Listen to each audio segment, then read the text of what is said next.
Olá! Nesse vídeo nós vamos falar sobre a legislação que envolve o BIM no Brasil. Vamos lá? No Brasil, a legislação sobre BIM ela foi estabelecida a partir de 3 decretos, um em 2018, um em 2019 e um em 2020. O primeiro deles, então, é o decreto número 9.377, de 17 de maio de 2018, durante o governo anterior. Esse decreto oficializou a Estratégia Nacional para a Disseminação do BIM, ou Estratégia BIM-BR. Ela visava promover um ambiente adequado para o investimento das empresas na metodologia BIM e a difusão dessa metodologia no Brasil.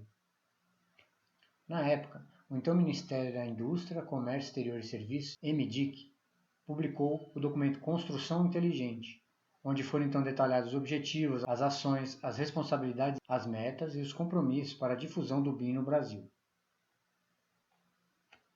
Entre essas metas estava aumentar em 10 vezes a implementação do BIM, de forma que 50% do PIB da construção já teria adotado o BIM até 2024. E também apresentou um dado de que 9,2% das empresas do setor da construção, ou seja, 5% do PIB do setor, já utilizavam o BIM nas suas rotinas de trabalho. Nesse decreto, os prazos para a implementação do BIM foram escalonados.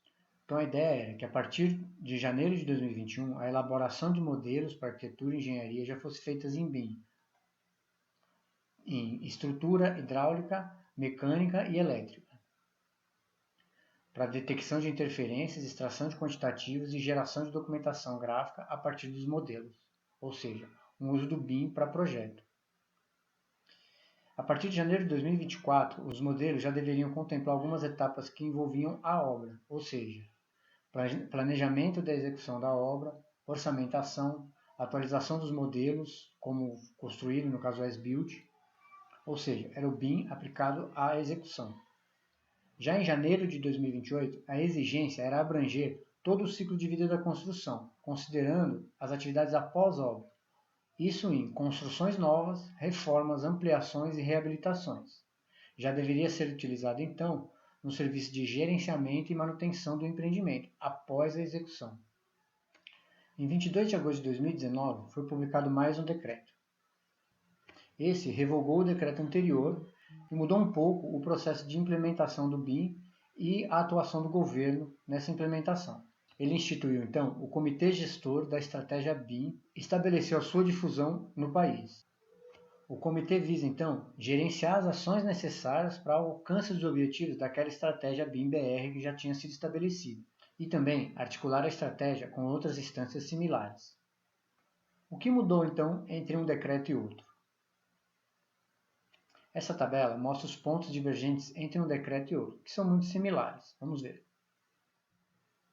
Quanto ao comitê gestor, por exemplo, o decreto mudou o número de ministérios, antes 9, agora 7, até pela redução de ministérios que houve entre um governo e outro. Ele também mudou as competências, extraindo alguns incisos. A periodicidade das reuniões dos comitês também foram trocadas, ao invés de a cada 4 meses, para a cada 3 meses. O caráter da reunião também foi estabelecido que os comitês que não fossem no Distrito Federal poderiam participar das reuniões através de videoconferência, que não era previsto no decreto inicial. A composição dos representantes também mudou com a diminuição dos ministérios. Então, antes tinham os 9 ministérios, passou a ter 7 ministérios.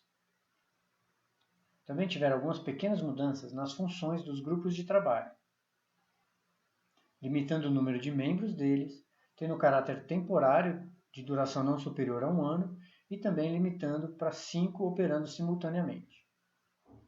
Quanto ao regimento interno, o decreto novo passou algumas atribuições para o Ministério da Economia.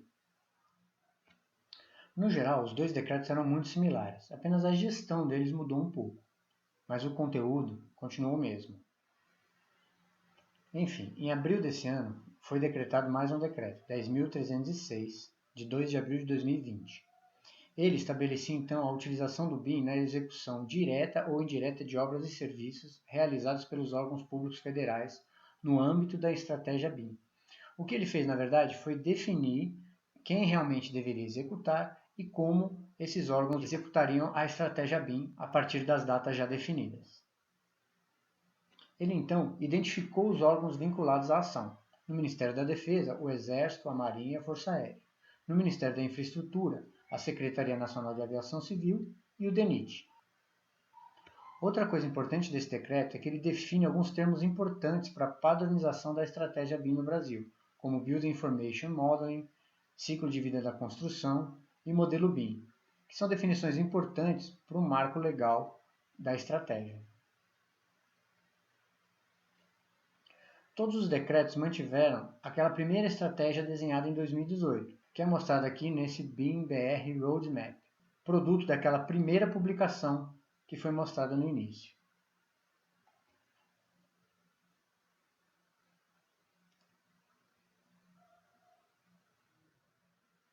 Essa estratégia previa os seguintes resultados: o aumento da produtividade das empresas em 10%, a redução do custo delas em 9,7%, tudo isso com um aumento em 10 vezes da adoção do BIM no PIB da construção civil, com o objetivo final de elevar em 28,9% o PIB da construção civil. Essa estratégia prevê então ações em termos de governança, infraestrutura tecnológica, arcabouço legal, regulamentação técnica, investimentos, capacitação, indução pelo governo federal e comunicação. Isso em 2018, 2021, 2024 e 2028. Então, por exemplo, em termos de indução do governo federal, em 2021 já prevê então aqui a adoção do BIM em projetos dos programas pilotos, que são tocados pelos aqueles agentes que a gente viu agora. Em 2024, já prevê a adoção do BIM em projetos e obras e a inclusão em novos programas e outros agentes também. E em 2028, o BIM já disseminado em obras públicas.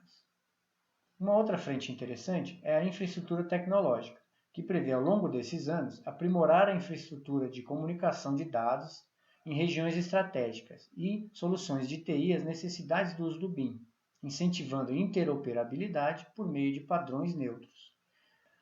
Esses padrões neutros têm relação com a regulamentação técnica, que vai prever aqui entre 21 e 28 estabelecer documentos e referências técnicas para as edificações e infraestrutura e mais para frente incentivar a colaboração e integração dos processos BIM através de um arcabouço normativo técnico, ou seja, a criação e a regulamentação de normas que viabilizem o uso do BIM. Outra estratégia muito importante é o fomento da capacitação, que prevê, lá desde 2018, estabelecer objetivos de aprendizagem e disciplinas modelo, e ao longo dos anos capacitar educadores e profissionais do setor público, desenvolver programas de certificação e implantar programas de capacitação dos profissionais, compreendendo todas as disciplinas. A partir de 2028, quando tudo já deve estar implementado de acordo com o decreto, o roadmap prevê a continuidade e a atualização dessas ações. Bom, esse é o panorama geral da legislação ou dos decretos sobre BIM no Brasil hoje. Então, é um trabalho ainda em desenvolvimento que prevê etapas a partir desse ano até 2028 da implementação BIM, começando pelo setor público e assim fomentando o setor privado a também implementar BIM nos seus projetos e execuções. Isso mostra a importância do profissional de hoje se preparar não só para o uso do BIM, mas também para o uso das novas tecnologias que o BIM traz. Por hoje é isso. Até a próxima.